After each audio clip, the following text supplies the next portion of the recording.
Have you ever seen the biggest cigar in the world? In America, we like to do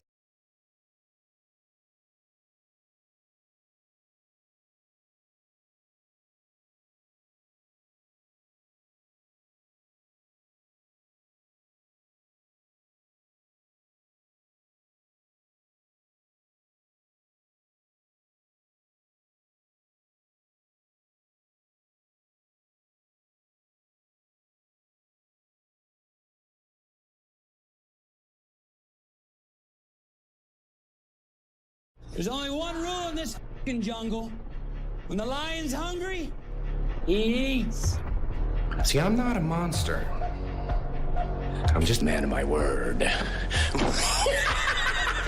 We gonna dominate this thing. Respect is not giving it its own, god dog it. This is where we hold them.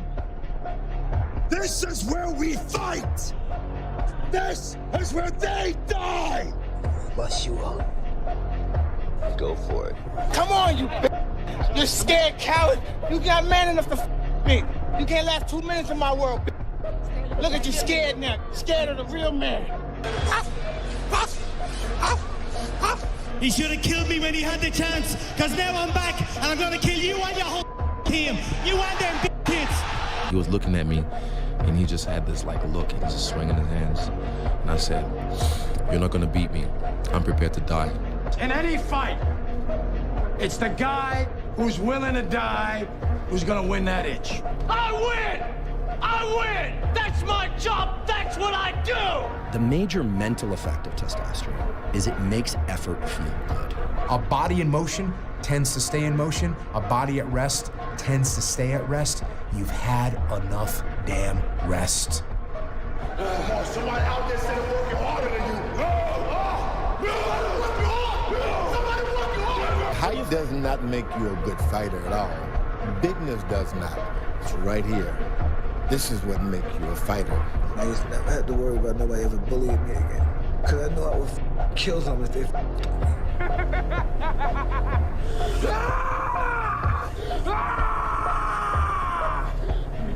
I just want to say from the bottom of my heart, I'd like to take this chance to apologize to absolutely nobody. The double champ does what he wants. The one, the only, the notorious Conor McGregor! And my 3 questions are, what do you want? How badly do you want it? And how much are you willing to suffer? He's heavy! I know he's heavy. I'm by out of strength! Then you negotiate with your body to find more strength, but don't you give up on me, Brock. You keep going, you hear me? You keep going, you're doing good, you keep going. Do not quit on me, you keep going. It hurt! I know it hurt, you keep going, you keep going. Never give up! Never in your life give up! Keep driving through the goddamn pain. Muscle through the pain. Muscle through the goddamn pain. You're gonna hate yourself in the morning. Why are you pulling back? No, don't tell me yes. Why? You don't listen. God damn it, Lexus. Where are you supposed to be? Game over. Game over.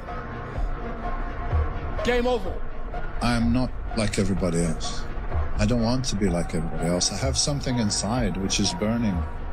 And I look around, and this life and everything I see is not for me. I'm supposed to be something different. I have to be something different. And I'm going to change my life.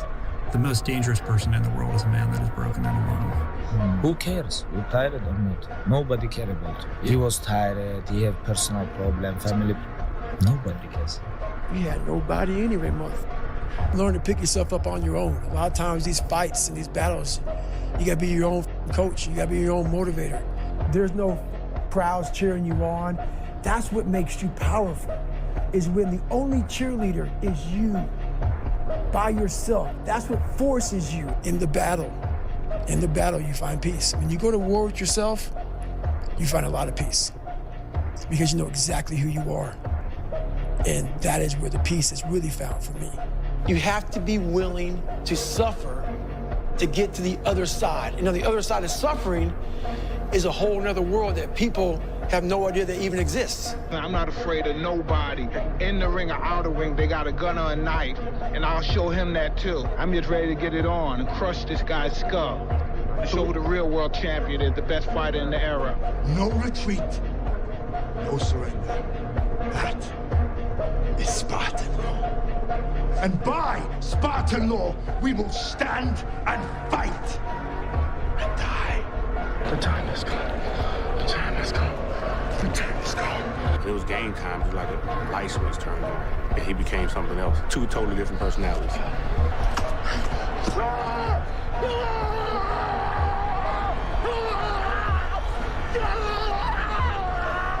I was just so hyped, and I just thought of just crawling out like I'm an animal, like I'm going to eat.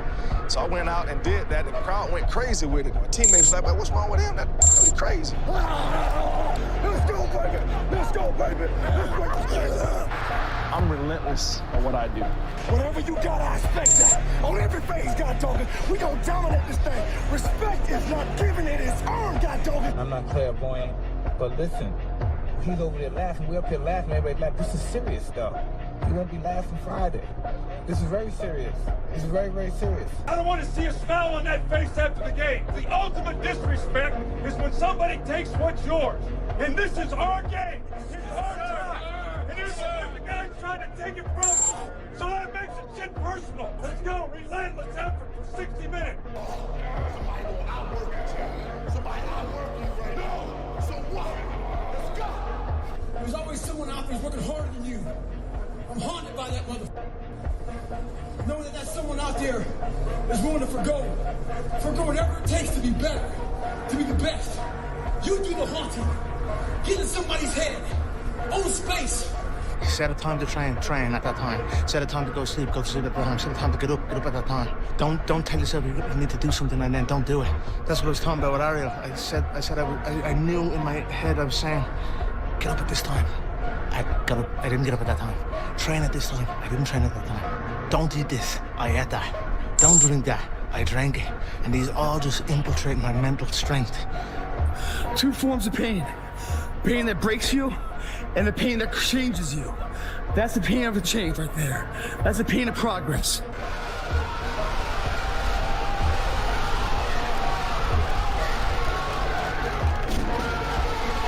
He was in his Goggins mode by that time. I asked the cameraman up there, I'm like, hey, I said, how did Goggins look?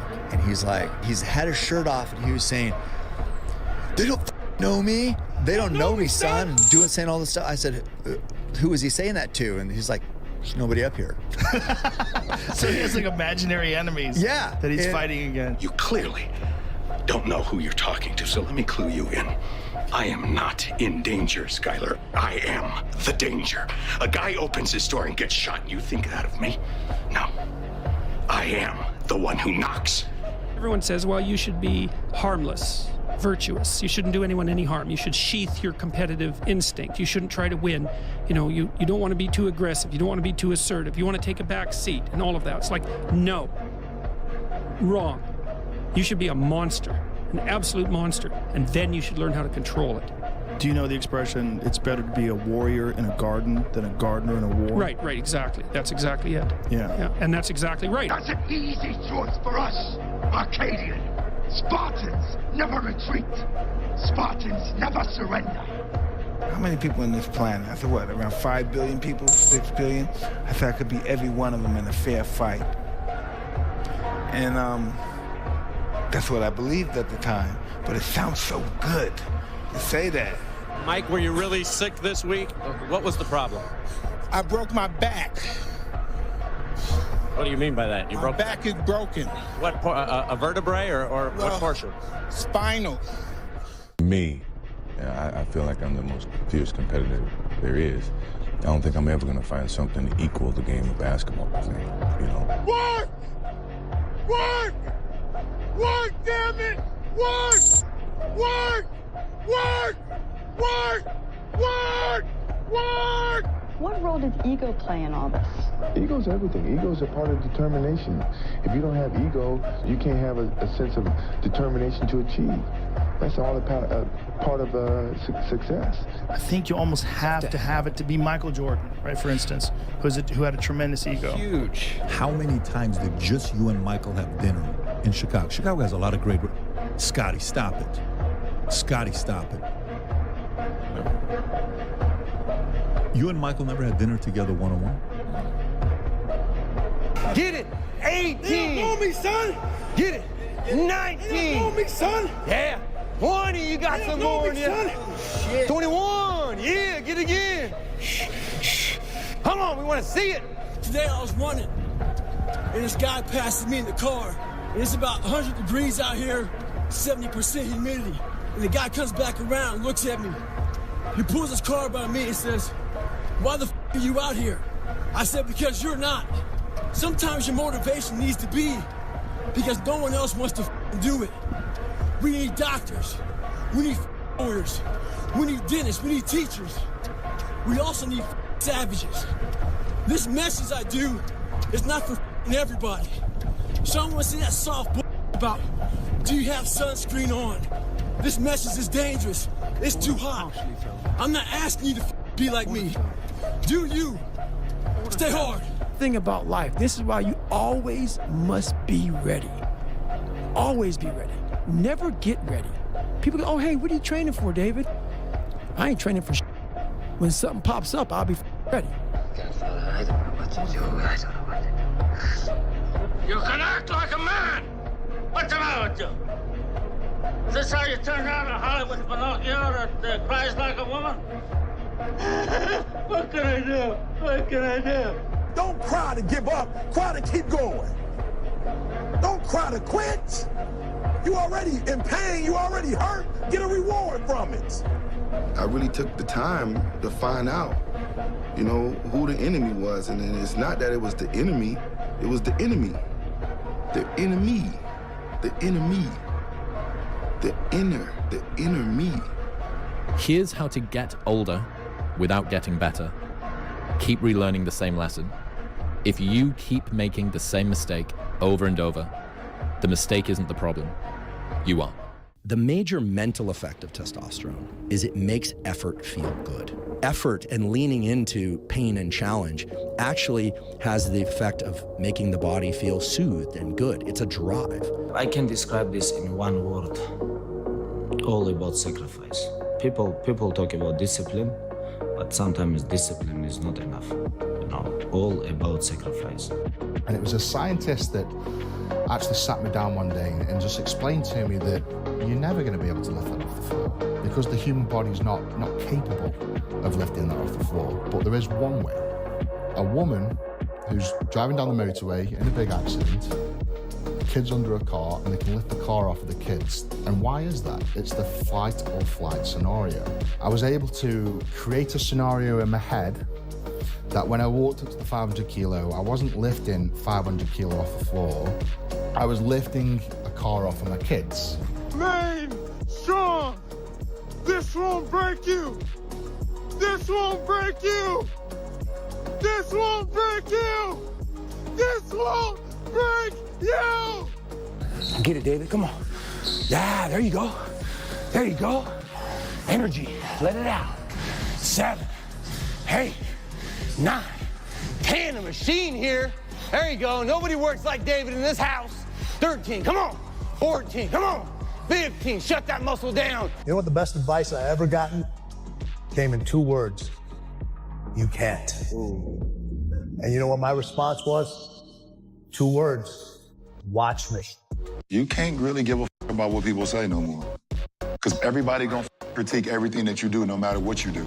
That creep into your mind, no matter if you believe it or not. It's wasted energy. Yeah, it's wasted energy. My first year in Miami, I was down there, like I was literally like, I wanted to prove everybody wrong. And I like literally lost myself in the moment. I lost myself. This is your life, my friend. And I'm sure when it's all said and done, you don't want to look back and see that you wasted it. This is your life, my friend, so you stand up. This is your life, my friend, so you rise up. This is your life, my friend, so you keep going. This is your life, my friend, so you never give up. This is your life, my friend. You need to keep going. This is your life, my friend. Man, my father died when I was 10 years old. He had cancer. You know, he died like in 2 weeks. Buried him on Christmas. Right after that, 19 years old, my mother died from cancer. My aunts, uncles, everybody in my family died from cancer before I even turned pro. I was a kid working construction, you know, with my hands, waking up 5 o'clock every day. I was like, you know what? I have nothing else to live for, so I'm going to go 100%. Everything that I was going through, when my life felt like it was falling apart, it was for a greater purpose, right? So, but God had a plan for me, and I always say that, you know, God has a plan for all of us. It just so happened I had to grow up as a kid without a father and then burying my mother, and they never lived to see me. I promise you guys, success is the loneliest road out there. It's you and your shadow at the end. Because it's too hard. People don't want to be around you because you cause them to have brainstorming of their failures and shortcomings and how they could have been like you, but they failed. It's all hard from here. 30 more steps. You keep going, Brock. Come on. Keep going. Burn. And let it burn. Burn. It's all hard. You keep going, Brock. Come on. Come on. Keep going. You promised me your best. Your best. Don't stop. Keep going. Too hard. It's not too hard. You keep going. Come on, Brock. Give me more. Give me more. Keep going. Everybody wants to be a beast until it's time to do what real beasts do. Everybody gets excited. E.T., the guru story, but nobody wants to get up at 3 o'clock. It was never about running. Why do you think I run? It's the worst thing. I hate doing it more than anything. It's the one thing I hate the most to do, and I do it like I love it. Someone's sitting in a room by themselves and they figure themselves out and say, God, this is gonna suck. Where's passion when you're 300 pounds? Where's the motivation when you can't read and write? Where is it? So how did this happen?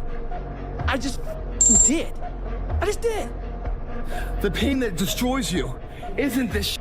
It's later in life knowing you could have been more. And all that's left is you and the mirror and tears of a possibility left that you allowed to die. Own your life, guys. You have every opportunity. There's no excuse not to be the hardest worker in the room. Stop being average when your potential is crying to come outside and be more than that. It's gotta mean more than anything. That's your name. It's all you got. Don't sell out. And so if you're ready to quit, then don't get started. If you're ready to quit, don't get started. If you're looking for this easy path, don't get started. If you think they're not going to close the door on you and say no 1,000,000 times, don't get started. But every time they close the door, I just get excited. Why? Because I am not a no. I'm one yes away. But I knew a lot of us want to find peace first. So people say, man, you always talk about this suffering and pain and I'm at peace right now because I went through that. You don't find peace first. No one really finds himself without going through trials, tribulations, suffering, accountability. And accountability is suffering. Being accountable every day for doing right for yourself, for the people next to you, it's miserable. It's hard. Your tired body, that unmotivated mind, and get out there and do it anyway. You know, you better fight yourself, because you're not only winning when things are going your way. You got to figure out how to win when things aren't going your way. You got to figure out when your body's fighting you, when your mind's fighting you. 8, 9, 10. We need 10 more. 1, 2, 3, 4, 5, 6, 7, 8, 9, 10. 5 more. 1, 2, 3, 4. All the way up. All the way up. Come on, show me. Bring it up. Bring it up. Up higher. Hold it there now. Hold it there. Put tension. You put tension there. Now fight me. Fight me harder. Harder. Harder.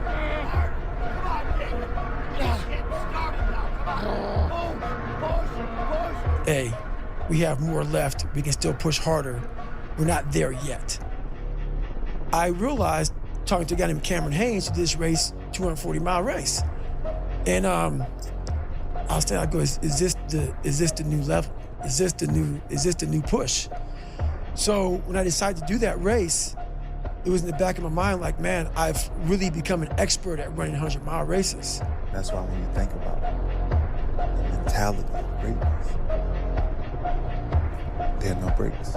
You know, I think if you really want to be great at something, it definitely doesn't happen overnight. It's not going to happen in a year or two. And even if you're having a great season or you're having a career year, there's still so much more room to continue to improve. You know, there's still much more room for you to continue with the process of becoming great where it's sustainable. Are you a good guy trying to be bad, or are you a bad guy trying to be good? That's a good question. I think I am a bad guy that's trying to be good.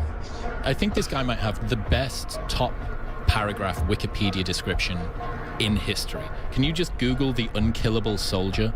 Is this a real human? Real human. Lieutenant General Sir Adrian Paul Ghislaine Carton-Duart was a British Army soldier, officer, born of Belgian and Irish parents. He was awarded the Victoria Cross, the highest military decoration awarded for valor in the face of the enemy in various Commonwealth countries. He served in the Boer War, First World War, and Second World War. He was shot in the face, head, stomach, ankle, leg, hip, and ear, was blinded in his left eye, survived 2 plane crashes, tunneled out of a prisoner of war camp, and tore off his own fingers when a doctor declined to amputate them. Describing his experiences in the First World War, he wrote, "Frankly, I'd enjoyed the war." There's dudes like that out there. You just have to know there's guys like that out there. All I gotta say, I'm him. I'm him, guys. Guys, there's an El Matador. He is running away from a boo. I feel like I fight from something a little bit different. You know, there's a dog inside of me. Either you have it or you don't. And I know that I'm a dog at the end of the day. I have a dog in me. I have a lion in me. I have a vicious warrior inside of me. It's who I am. And losing's not an option. It's not just a sporting event to me. This is my life. This is my image. This is my legacy. It's a dog fight. It hasn't been easy. It's been crooked. It's been hard. But I've made up in my mind that I will get a reward for the pain that I go through. I will not stop in the middle of the process. I will not be defeated. I will not be destroyed. I will take everything that happens in my life and I will allow the pain to push me to greatness. You will not break me. You will not stop me. You will not defeat me. The only way I lose is if I quit. It's going to be a dog fight. Be a dangerous man. Now, being dangerous is not being a threat. They're 2 different things, all right? And it's not about going out and lifting weights and getting a bunch of tattoos and wearing leather jackets and walking around with your chest and shoulders up, hulking around saying, I'm dangerous. That's very rarely is that a dangerous man. Often the most dangerous man in the room is the quietest man in the room. When you have butterflies and you're feeling anxious and you have anxiety or nervous, that's when you're most powerful, I believe. And either you can, you're most powerful. So a lot of people, instead of homing this power and using it, they allow it to just consume them. You know, there's another quote that says, a big challenge or big pressure is like a fire. It's like a raging fire. Either you can allow this fire to consume you and just take you over completely, or you can gain control of this fire and harness it, and you blow it right at your opponent. And about your potential from that. That's exactly it. And that's what people don't understand. I study the darkness. You find no answers in the light. None. It's too happy. It's too nice. And we don't need to be taught how to live in happiness. That just comes naturally to us. Happy moments, but the dark times, man, you can't get there unless you put yourself there. Life will take you there. Promise yourself. You promise yourself you'll be the best person you can be. That is what makes you train. That is what makes muscles grow. Nobody knows the secret. That is it. Be the person who still tries. After failure, after frustration, after disappointment, be the person who musters up the courage to believe that a new attempt can bring a new outcome, not because the odds are in your favor, but because you refuse to let it define your future. When that happened, everybody stopped talking. Heads would start dropping. And I started taking souls. At that time, I knew what happened in their minds. They were living off the hope factor. They hoped the instructors would stop running. They hoped the water was never cold. They hoped the weather was good. I don't live off that hope.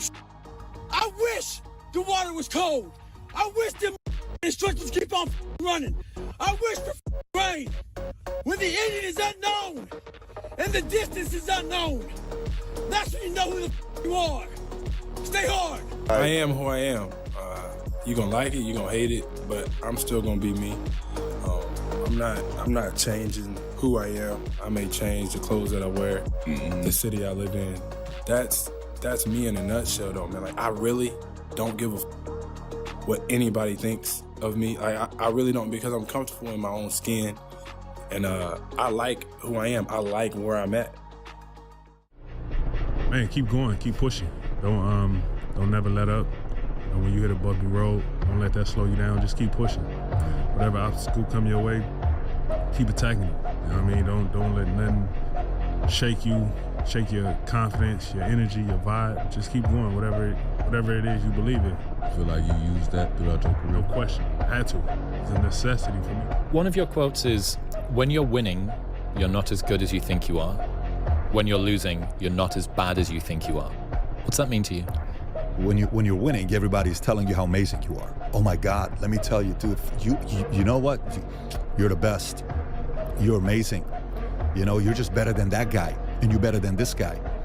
And it always takes me back to that quote of Marcus Aurelius, who had a slave that would sit behind him and always whisper to him, hey, you're just a man. You're just a man. You're just a man. That's right, 40 laws of power, right? You're just a man. You're just a man. You're just a man. And then he would get up, and he became the best emperor, 62 AD to 69, whatever the time is. And he becomes who he becomes. Men should be dangerous. By dangerous, that implies I should be ready to threaten someone, to hurt somebody. No, you should be capable of it. But that doesn't mean you should use it. There's nothing to you otherwise. Like, if you're not a formidable force, there's no morality in your self-control. If you're incapable of violence, not being violent isn't a virtue. People who teach martial arts know this full well, right? If you learn a martial art, you learn to be dangerous, but simultaneously you learn to control it. Both of those come together. And the combination of that capacity for danger and the capacity for control is what brings about the virtue. Otherwise, you confuse weakness with moral virtue. I'm harmless, therefore I'm good. It's like, no, that isn't how it works. That isn't how it works at all. If you're harmless, you're just weak. And if you're weak, you're not going to be good. You can't be, because it takes strength to be good. It's very difficult to be good. Somewhere around the world, maybe in like different part of world, someone gonna train today to meet with you after a couple of years, and he follows same goal like you. You know, you have to know one day he gonna come and he gonna take everything what you want. That's why you have to stay focused every single moment. If you're a professional athlete, or leave this alone. Or leave this alone. Don't come like 50-50. It doesn't work on this game. Difficult things make regular life less difficult. And that sounds so simplistic, but particularly physically difficult things. Because when you do things that are physically difficult, the strain of making yourself do those things, it's very valuable. It's not just valuable like exercise and fitness and martial arts and running and whatever you're doing that's really difficult. It's not just valuable in terms of like health and the way you look, but it's also valuable for your mind, maybe even more so. Because regular life can be confusing, and little things that go wrong and little problems that arise are exacerbated by the fact that you're not accustomed to dealing with hardship. So creating your own, whether it's through some brutal kettlebell exercise or running up hills or something, is extremely valuable for you. The fish just don't jump in the boat. Meaning you better go out there and do it yourself. You know, don't wait around and wait for someone to hand deliver something. Go make it happen. You know, the fish don't just jump in the boat. If you want to go catch them, go catch them. You know, throw that line in the water and go do some work. And if it doesn't work that day, do it again the next day. So, and I think the procrastination, that's probably not good for any of us. Does it bother you that so many people are happy to see you fail?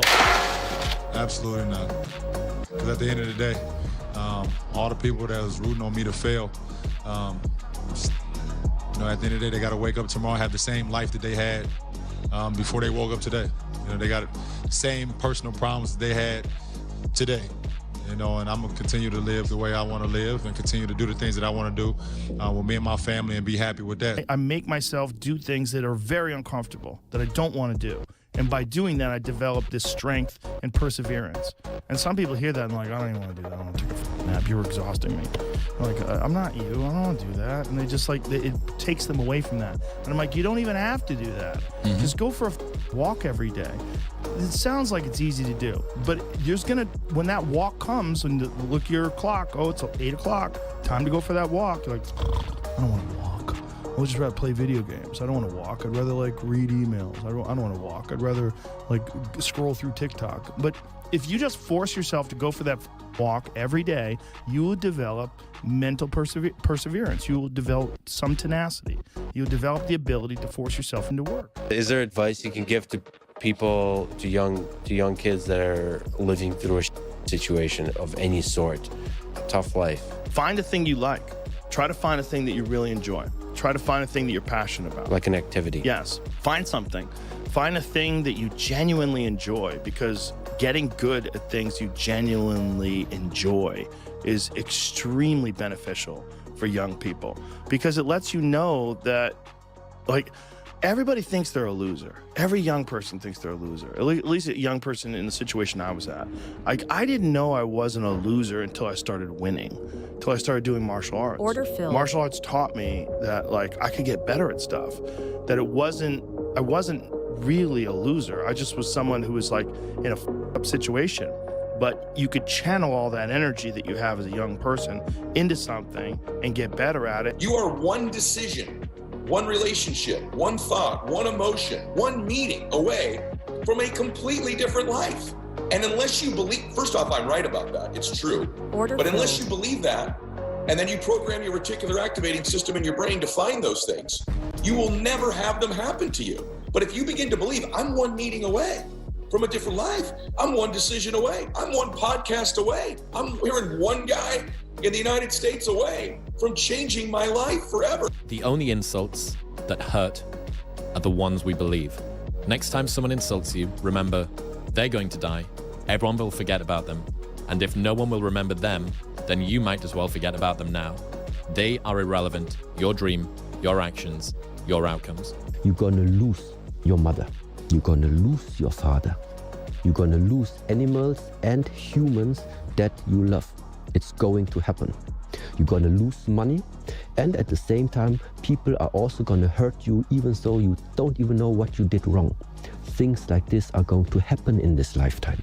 To wait for better times to come where the world will be completely in peace and you can walk peacefully over the street, never having the fear that somebody's gonna come and do something to you. It's not gonna happen, because the world is just the way as it is. But knowing this, preparing yourself, learning the right ways or useful ways that are developing yourself physically and mentally to be able to walk through this lifetime.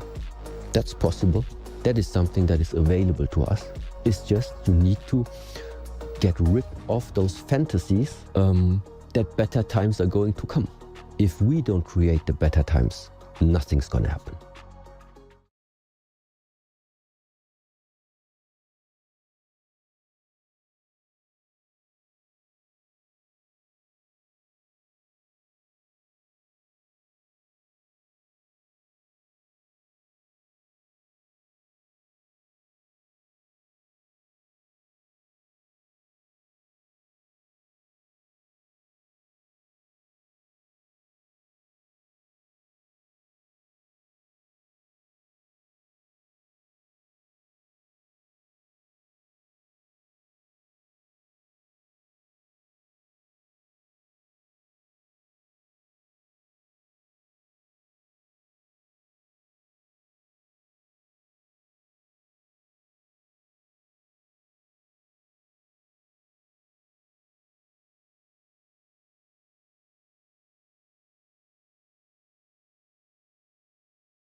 Order filled.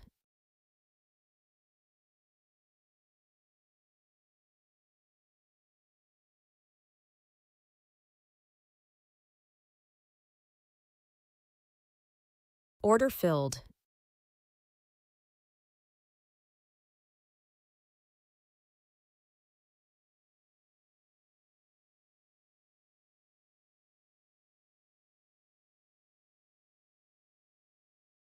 Order filled.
Order filled.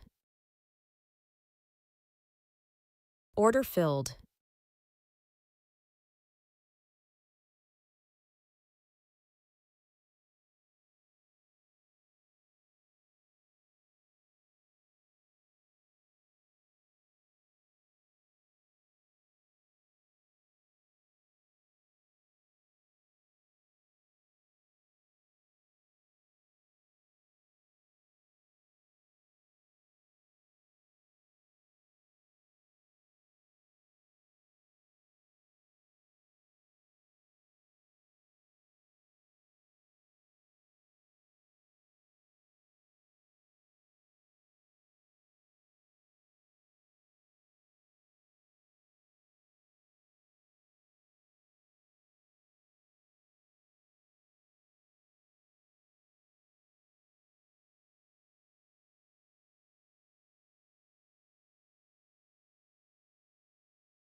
Order filled.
Order filled.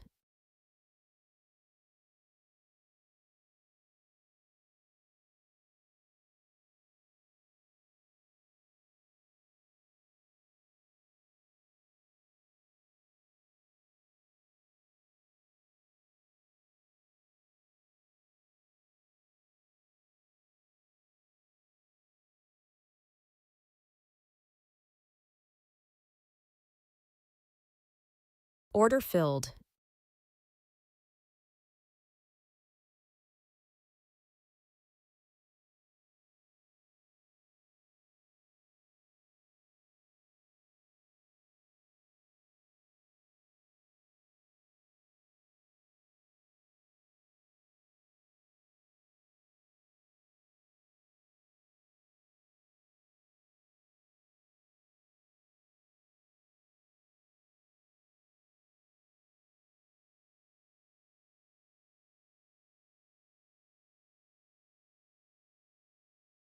Order filled.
Order filled.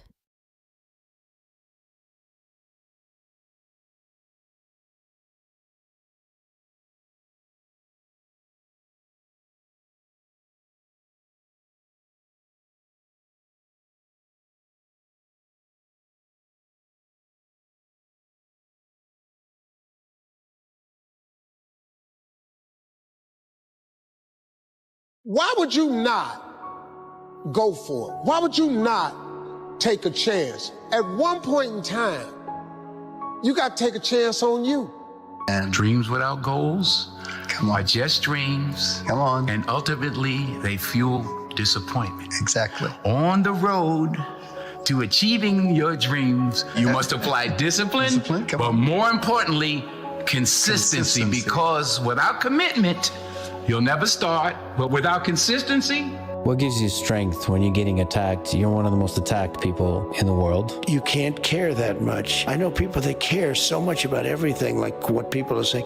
You can't care too much because you end up choking. One of the tragic things about life is that it ends. How often do you think about your death? Are you afraid of it? It is what it is. I mean, life is what you do while you're waiting to die, so you might as well do a good job. The wealthiest people on earth, the reason they're multi-billionaires is not because they have 100 rental units.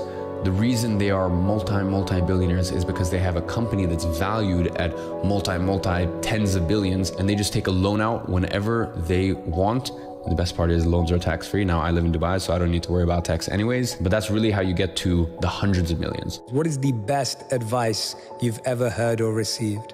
Believe in yourself. What is the worst advice you've ever heard or received? It can't be done. I hope suffering happens to you. Boy, this is going to cause a lot of pain and suffering. And I mean that in a happy way, because you want to train, you want to refine the character of your company. You want greatness out of them. And greatness is not intelligence, as you know. Greatness comes from character, and character isn't formed out of smart people, it's formed out of people who suffered. If you think about the difference between winners and losers, winners define themselves by what they made happen, and losers define themselves by what happened to them. And the difficult part of the lonely chapter is that the Rocky cutscene lasts 90 seconds in the movie and lasts 5 years in reality. I didn't believe in weekends back then, not to mention vacations. So I'm, fairly lazy compared to myself in my 20s, where I was a true fanatic. All I believed in was working on software night and day, and for my 20s, that was perfect. I didn't have a wife or family at all. I'm gonna tell you a Shark Tank secret. If you walk in and stand on that carpet and you say to us, this is a $7.3 billion market, and if I only get 1% of that market, I'll have $73 million in sales or profits. It's an immediate, I'm out. Get out of here, right? Because everybody's going to say, if I only get this small percentage, and it seems so easy to get 1%, right? Who can't get 1%? But you can't. If I come back in a year and I'm just the same exact person with the same thoughts, same ideas, same ways of delivering them, this was a wasted year of my life. I want to tell all of you that are out there chasing a dream to keep chasing it. I know right now you might feel alone. You might feel like it's just you out there doing it. Everyone thinks you're crazy. People are talking bad about you. Family's worried about you. Bless their heart. Let them worry about you. Let me tell you something. I want you to hear me. Yes, you. You were born to do something great with your life, daggone it. You were. You're not average and ordinary. There's this part of your heart that wants to be somebody so bad, that wants to make a difference for other people, that wants to win, that wants to accomplish something great. And guess what? God didn't put that dream in your heart as some joke. It's not a hallucination. You're not crazy. Everyone around you might think you're crazy. I'm here to tell you you're not crazy. I'm also here to tell you you're not alone. I'm here for you. I'm here to coach you, mentor you, inspire you, give you the tools, because I admire you out there paying the price, putting the hours in, and there's probably no evidence you should be right now. Maybe I lost money on my first 2 real estate deals. I lost money on my first crypto deals. I lost money on my first bad hires. I've had 9 failed businesses. I've had 6 failed partnerships. But the crazy thing about entrepreneurship is that you only have to win once. You know the best way to stop depression? Work your ass off. Work your ass. You don't have time. You want to work so hard that you don't have time for depression. If you don't fail, you're not even trying. I'll say it again. If you don't fail, you're not even trying. My wife told me this great expression. To get something you never had, you have to do something you never did. Les Brown's a motivational speaker. He made an analogy about this. He says, imagine you're on your deathbed, and standing around your deathbed are the ghosts representing your unfulfilled potential. The ghost of the ideas you never acted on, the ghost of the talents you didn't use, and they're standing around your bed, angry, disappointed, and upset. They say, we came to you because you could have brought us to life, they say. And now we have to go to the grave together. So I ask you today, how many ghosts are going to be around your bed when your time comes? One of the most important things, never, ever quit. Never quit. And I've seen people quitting. And if they would have held out longer, they would have been successful. I've seen it so much. I've seen some of the most brilliant people in the world that never made it because they were quitters. They were just quitters. They would quit. They just couldn't take it. They couldn't whatever. Now, you have to also have flexibility, though. You can't necessarily say, I'm never giving up, and you got to be able to weave and bob. You don't have to go through a concrete wall. You have to have flexibility. You have to always be able to change course a little bit. Maybe always with that same goal, but don't quit. I mean, we gambled the company on Lisa. If Lisa had bombed, Apple would be just one more computer company. Everything went into that. For 3.5 years, the best and the brightest at Apple worked on this product. Now, how come they came to Apple to work on this? We hired these people from other companies. And the reason they came to Apple is because they knew what to do, but the companies they were working for wouldn't take the risk and do it. And we said, come to Apple and build this. And they said, well, who do I have to convince to do that? Nobody, just go do it. And we got a collection of, I think, some of the finest computer scientists in the world that just went and did it. The group of people that do not use quality in their marketing are the Japanese. You never see them using quality in their marketing. It's only the American companies that do. And yet, if you ask people on the street which products have the best reputation for quality, they will tell you the Japanese products. Now, why is that? How could that be? The answer is because customers don't form their opinions on quality from marketing. They don't form their opinions on quality from who won the Deming Award or who won the Baldrige Award. They form their opinions on quality from their own experience with the products or the services. And so one can spend enormous amounts of money on quality. One can win every quality award there is, and yet if your products don't live up to it, customers will not keep that opinion for long in their minds. How do you, or how can you, stay focused and disciplined for long periods of time? Cut out the distractions. It's not about focus. Same thing, like it's not about motivation, it's about discipline. You know, it's not about these fancy, glamorous things. Focus, it's not about that. If you cut out all distraction, the only thing that's left is focus. So cut out all the noise, and I think for once you'll actually enjoy working. If I teach you, you work for me for free. And I said, why for free? And my poor dad went nuts. He says, because if I pay you, you think like an employee. Your brain will change. Wow. If you learn never to work for money, you'll be a rich man. Live your life to the fullest and take the calculated risk of what it means to be an entrepreneur, if in fact that's in your blood. I can promise you, if there's 100 people in a room, 100 people have some level of insecurity. You can't have any self-doubt about your commitment and conviction to do this. You might have self-doubt about your ability to succeed, to raise the money, to attract the right people. You don't want to be 40, 50, 60 years old and continuously go back in your life and say, I had this phenomenal idea. I wish I would have done it. Don't look back and have regrets. There's this thing people think that, like, I'll be happy when? Once I get like this big, amazing home, or once I get this car, or once I get this relationship, or an amount of money, then I'll allow myself some happiness. The problem is the finish line always moves. You never arrive there, right? The other part is people think, well, if I enjoy myself now, I'm gonna lose my drive. In other words, if I can just wire myself with enough pain all the time, I won't lose my drive or ambition. The truth is there's no correlation between the two at all. There's no relationship between you feeling complete pain all the time and losing drive. For me, our brains, this dopamine hit you get when you do something successful, if you constantly cheat yourself out of that hit, right? Biomechanically in your body, less and less in the future where you want to achieve the next level, the next dream, the next step. And that's why so many people stall out in life. They got to a certain point and they cheated themselves out of the bliss, out of the celebration. It's important that we celebrate our wins, we celebrate our lives, because it causes us to want the... Do you like having a tough skin? Do you think you have to have a killer instinct in order to be successful? I think you have to have some, to a large extent, I think you do have to have at least a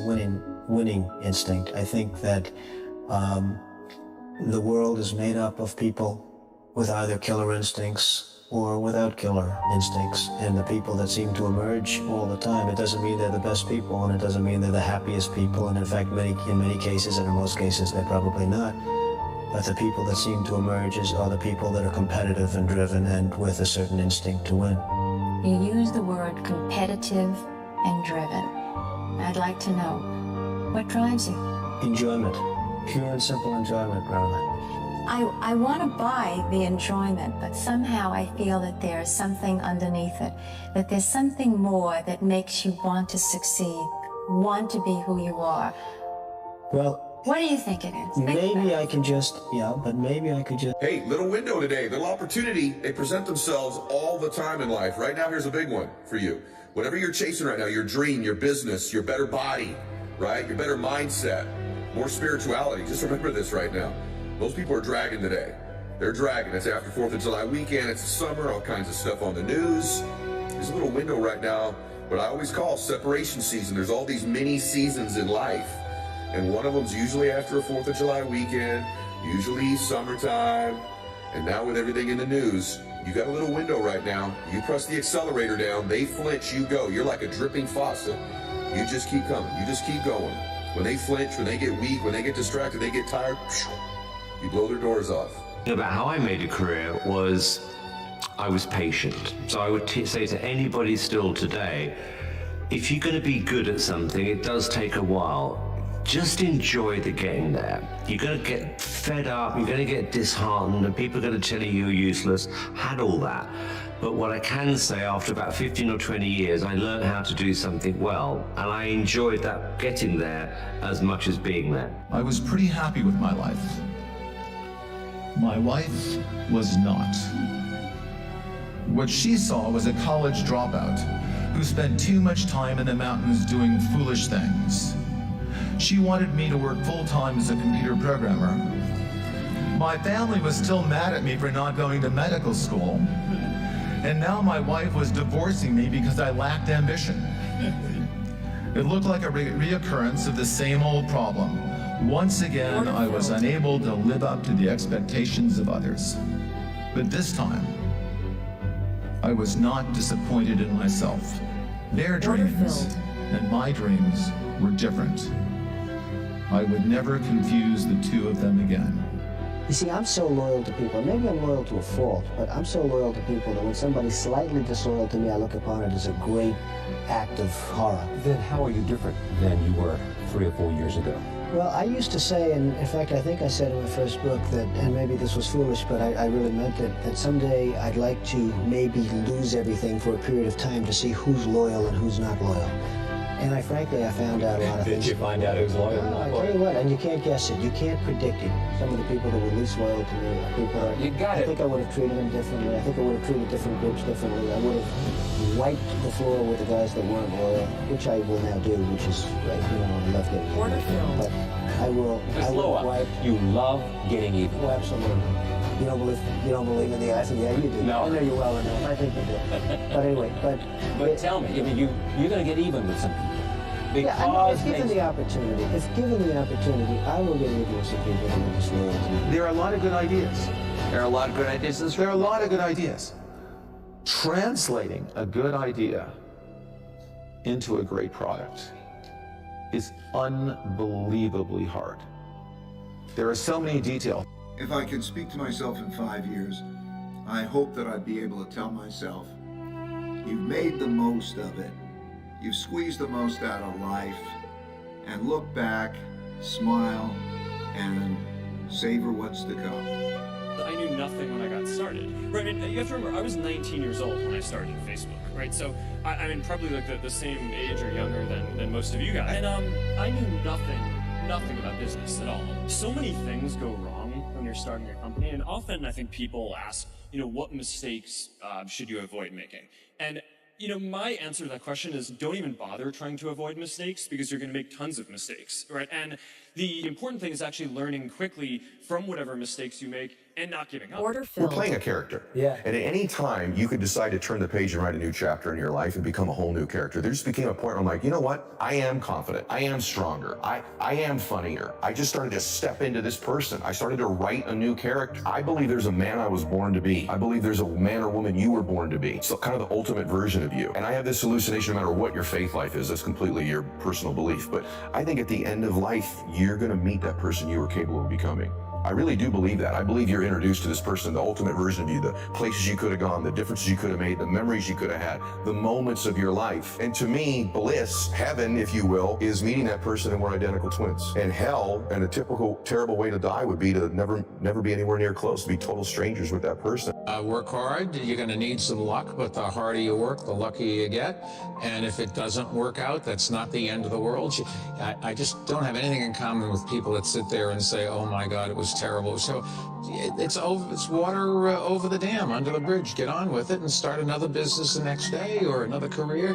And be honest, look in a mirror and say, why didn't it work out? Well, it wasn't the skill set, or I didn't have the temperament for it, or I was in the wrong place, wrong time. Maybe I can afford to do it again, maybe I can't. But people aren't honest with themselves. People with very high expectations have very low resilience. And unfortunately, resilience matters in success.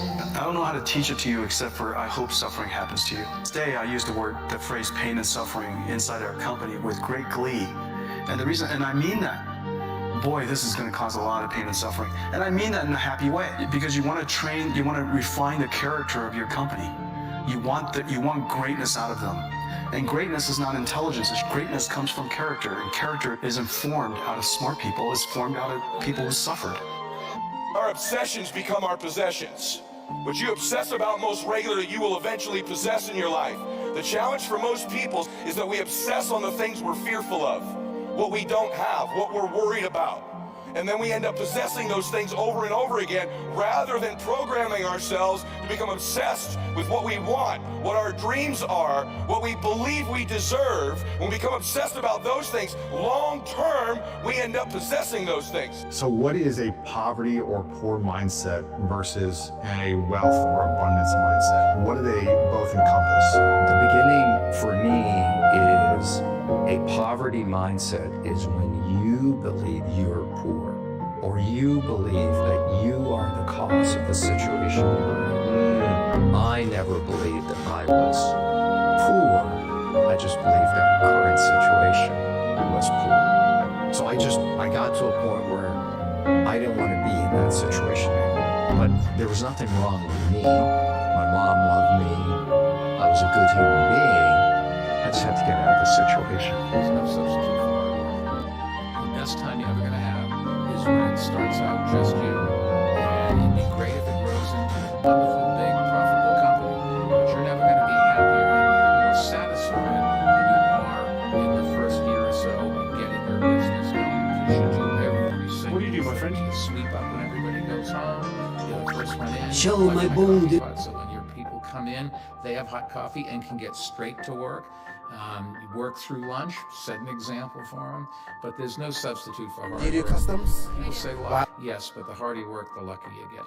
I am a nice guy until somebody starts complaining to me about how hard they have it. And I have to tell you, nothing pisses me off more than people that complain. Or people that have this feeling that life owes them something. Life doesn't owe you anything. Never complain. I don't care what your business is, men, women, you have to understand that you're going into a huge lifestyle change. And I tell people it's not for everybody. Don't do it if you don't have the stamina to get kicked around and driven into the ground and get up and do it again and beaten up by people that tell you, this is not kumbaya stuff, this is hardcore stuff. What's the best piece of advice he ever gave you? In a world that's changing so quickly, the biggest risk you can take is not taking any risk. Is it some kind of a surprise that the economy goes up and the economy goes down? If that's as obvious as it sounds, how could any responsible enterprise be run by executives that don't take that truth into account? And what are we to do when there's a downturn? Burn the place down? Fire everybody? How illogical and immature is that? That's exactly what happens in most businesses. A bunch of dimwits get in a room and start cutting costs. You can take waste out of a business, but once you get that puppy down to where it should be, the next buck you save, you've just changed the promise you made to the public, and then you lose your credibility and you lose your business. Capital structures got to be able to anticipate the certainty of business cycles and the loss of profitability. Apple's strategy is really simple. What we want to do is we want to put an incredibly great computer in a book that you can carry around with you that you can learn how to use in 20 minutes. We don't know how to do that now. It's impossible technically. So we had three options. One was to do nothing. The second one was to put a piece of garbage computer in a book. And we can do that, but our competitors are doing that, and so we don't need to do that. The third option was to design the computer that we want to put into the book eventually, even though we can't put it into the book now. And right now, it fits in a bread box, and it's $10,000, and it's called leasing. The next thing we will do is we will find a way to put it in a shoebox and sell it for like $2,500. And that'll be the next step. And finally, we'll find a way to get it in a book and sell it for under $1,000. When you grow up, you tend to get told that the world is the way it is, and your life is just to live your life inside the world, try not to bash into the walls too much, try to have a nice family life, have fun, save a little money. That's a very limited life. Life can be much broader once you discover one simple fact, and that is everything around you that you call life was made up by people that were no smarter than you.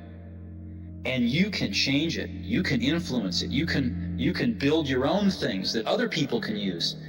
And the minute that you understand that you can poke life and actually something will, if you push in, something will pop out the other side, that you can change it, you can mold it.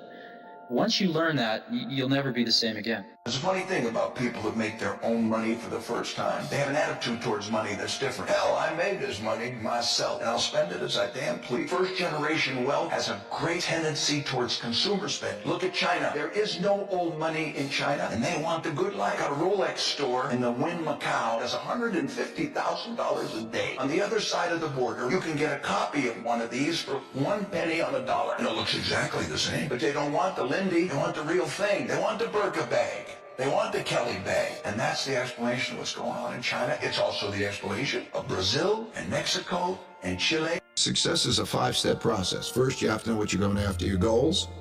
Then you encounter your problems. Number 2, you encounter your problems on the way to your goals. Then you have to diagnose those problems and get at the root causes of those problems. And that might be a weakness that you have or a weakness that somebody has, but you better get at the root cause. And then once you got the root cause, then you can design something. You write down on your to-do list, I got to do this thing. That's number 4, design. And then number 5, you got to do it. Yes, you just can't say, okay, now I'm going to do that thing and not push through to results.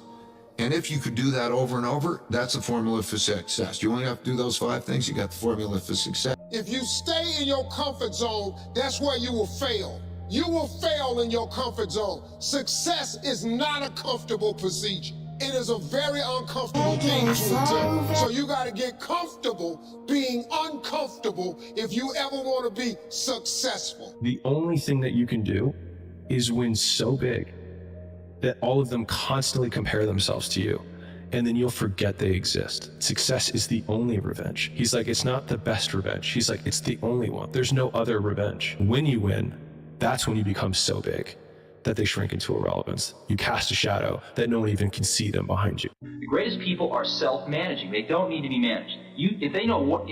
Once they know what to do, they'll go figure out how to do it. They don't need to be managed at all. What they need is a common vision.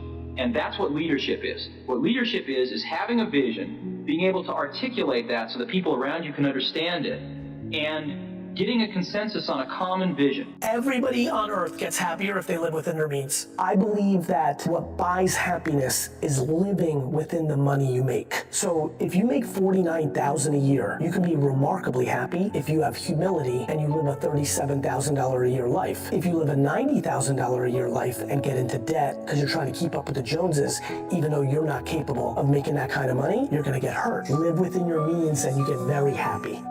You think that I know a lot. I want to make clear, like from the first line of my first book, the reality is that I'm a dumb shit, and that whatever I know is only a small percentage of what I need to know in order to be successful. And so whatever success I've had in life has had to do more with my knowing how to deal with not knowing than anything I know. Big leaders only have to do a few things. Big leaders have to identify the big ideas. They have to enforce tough execution against those big ideas. And they need to grow the next generation of leaders. That's really it. So what I would tell the kid is like, look, dude, your first target needs to be the top 1%. No breaks, no vacations, no cars, no watches until you get in the 1% club. If a person would sit down and let their body relax, totally relax, okay, and then start to visualize in their mind, see themselves the way they want to see themselves. See how you'd like to live your life. See yourself living it that way. Take that picture and describe it. Write it out in the present tense. I am so happy now that I see myself, and write it out. Start to read it, and read it, and read it, and read it every day. Carry it around and keep reading it. The one point that all the great teachers all down through history have all agreed on, they've been in complete unanimous agreement on it, we become what we think about. A lot of people will laugh at this and say, that doesn't make any sense. Now, it may be fantasy at first, it might even appear to us as being a lie. But if you read it often enough, you'll start to believe it. So our thoughts control our actions? Our thoughts control our feelings. Okay. Our feelings control our actions. I've been happy broke, and I've been happy rich, and happy rich is way better. I'll just tell you that. I have been happy when I was broke. I've been happy broke. I've had a loving family. But I can't create happiness for a whole lot of other people without any money. I feel so strongly that the reason I'm here is I dreamed big dreams. I dreamed the kind of dreams that other people said would not be possible. I'm also living proof. This isn't a Hollywood movie. I come literally from the other side of the tracks. If you saw where I grew up and we took a picture of it, the neighborhood, the setting, you say it's impossible that someone could come from there and get here. But it is possible. And not to sound too trite, it's possible because we still live in a country where the entrepreneurial spirit is so alive and so well. And anyone in this country, if you dream big and surround yourself with great people and leave your ego at the door and share success with others and have a little luck along the way, you can do anything. But there will be people along the way, and I remember this, who will say to you, you know, you're dreaming too big. It's not possible. Those things just can't happen. Don't allow anyone, friend, family, acquaintance, teachers, whoever it is, don't allow anyone to tell you that what you are dreaming for yourself and your family is not possible. It is possible. Don't be one of those people 20 years from now are going to be walking around in a 9-to-5 job, miserable and angry and bitter because you let your dreams get away from you because you did not believe strongly enough in yourself and what was possible. Don't allow that to happen. This is an unbelievable time. And I can't encourage you enough to continue to think that things are possible and that your dreams can come true. how the global ecosystem comes together. You will have many opportunities to reinvent yourself, and so so I think it's worthwhile taking risks and trying to do something you're really excited by. And if the first attempt you don't do it, you can try again, and things tend to work out in the long run. In Silicon Valley, part of the reason so many people start up a company is, starting up a company and even having failed, you can wear it like a badge of honor, right? And I think that's important. Culturally, risk is rewarded. I remember when I started working at Google, if I went and people were discussing ideas, the other people who heard the ideas try to build on those ideas. They encourage you. So it's a culture of optimism. It's a culture of risk taking, and I think that's really important. So somebody taught me a long time ago a very valuable lesson, which is if you do the right things on the top line, the bottom line will follow. And what they meant by that was, if you get the right strategy, if you have the right people, and if you have the right culture at your company, you'll do the right products, you'll do the right marketing, you'll do the right things logistically and in manufacturing and distribution. And if you do all those things right, the bottom line will follow. I don't know, there are very few people, you look at the most successful people in the world, I know very few of them that haven't had a major failure. If you read through they're not the financially most successful people. If you read through the Forbes billionaire list and you read their stories, they've had failed businesses and they've lost everything and they've hung on they've almost died holding on to the ledge. What's his name? The guy on CBS and some of their some of the Redstone. So there are lots of examples of people who have huge adversity. And I think it's how you deal with adversity that determines your ultimate success, as opposed to how you deal with success that determines your ultimate success. They say your network equals your net worth. Your ability to move this planet, to change things, to get investors, funding, money, is determined by who you know. If you got a money problem, I guarantee it's got something to do with your network. Okay, if you're having marriage problems, I assure you with 100% certainty, if you're having marriage problems, there's somebody in your network that believes in marriage problems. If you're having kitty problems, not kitty, meow. I'm talking about if you got problems with your kids, it's because your network is having problems with chilling. If you have a time problem, I don't have enough time. I can't find enough time. I'm working too hard. I never have time. I can't find time to work out. I can't find time for the kids. I can't find time for the marriage. You have a network of people that have time problem. Fundamental connection to doing business is basically relationships. People really, if you really think about it, people want to do business with people they like. I mean, every now and then you'll do a deal with the devil, but you don't really like the devil, but you'll do it sometime. But you'd really much rather do business with somebody you like, somebody who shares your value, somebody who is committed to the same objectives you are, somebody who's willing to work as hard as you are. And when you find those people, those are the people you want to bring under your tent to be part of your business objective. And you got to do that by sort of presenting yourself in a way that people clearly understand that you are committed to creating value. Business people want to create value. Doesn't mean they don't want to have fun. Doesn't mean that they don't want to be involved in other kinds of things. But if you can go to someone and convince them that I can help you create value, and by your ability to articulate that and to communicate it, and to give people the impression that you will work as hard as they will to create that value, you're going to find people wanting to come to you. And so for me, it's sort of been like that throughout my whole career, is being able to say to people and talk to people in a way that convinces them that I am going to do everything I can to help make what they want to achieve a success, and by extension, I'm going to be a success. When I started BET, the guy who invested in BET is a guy named John Maloney. He was at that time the operator of the third largest cable company in Denver, Colorado.